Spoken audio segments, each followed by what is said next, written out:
We live in a world which is totally and utterly upside down.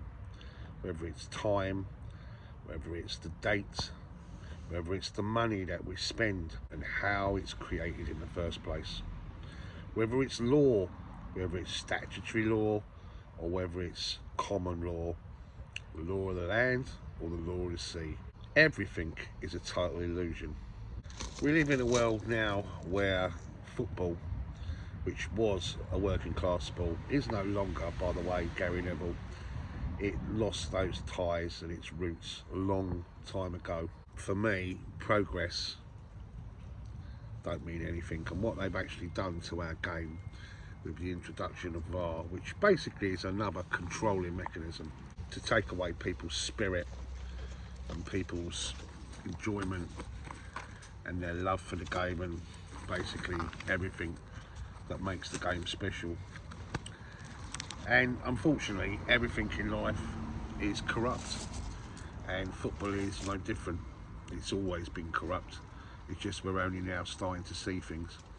We live in a world where the media lies constantly and says whatever it has to say to present the agenda that it wants to spin.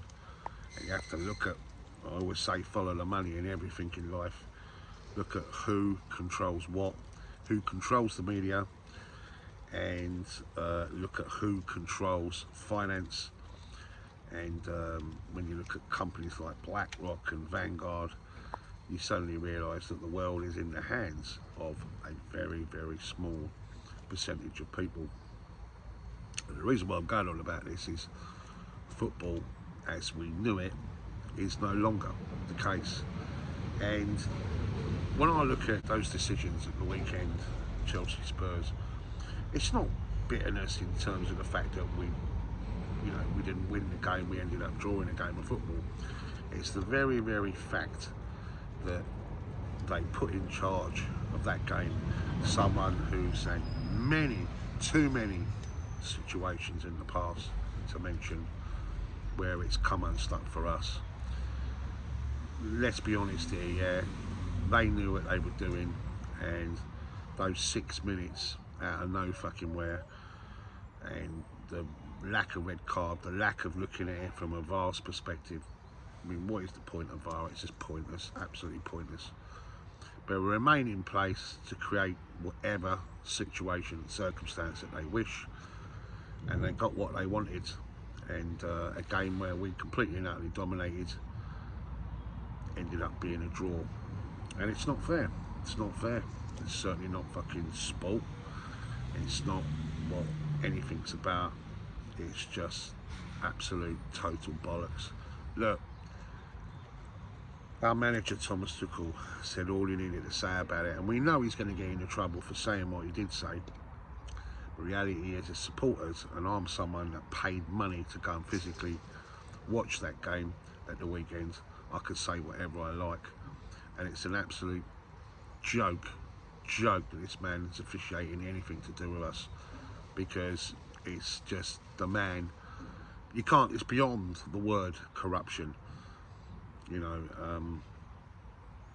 And so we have to defend our manager, because we know he's going to get hit with a fine, and we know that this fucking idiot is going to get off and more than likely fucking officiate on another Chelsea game.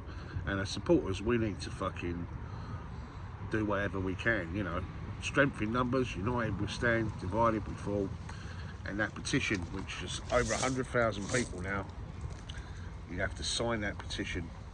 Now, in the past, I wouldn't even bother with things like that, but I do think it's something that we have to do, because you have to create some kind of voice, because this cannot go on any longer. And this man can never, ever officiate a Chelsea match ever again. And quite frankly, I would award that game and give the 3 points to Chelsea, because anything other than that result is a fucking joke, an absolute joke. Anyway, guys, let me know what you think down below.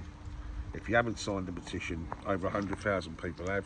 Make sure you fucking do it, and make sure you kick up the stink. The players know all about it. The players are expecting it. I mean, what more proof do you fucking need? Anyway, guys, as you can see, it's raining here. So I've said what I needed to say. The only thing I will say is fucking make sure you make your feelings perfectly clear, because quite frankly, Anthony Taylor, kiss my fucking arse. Absolute prick.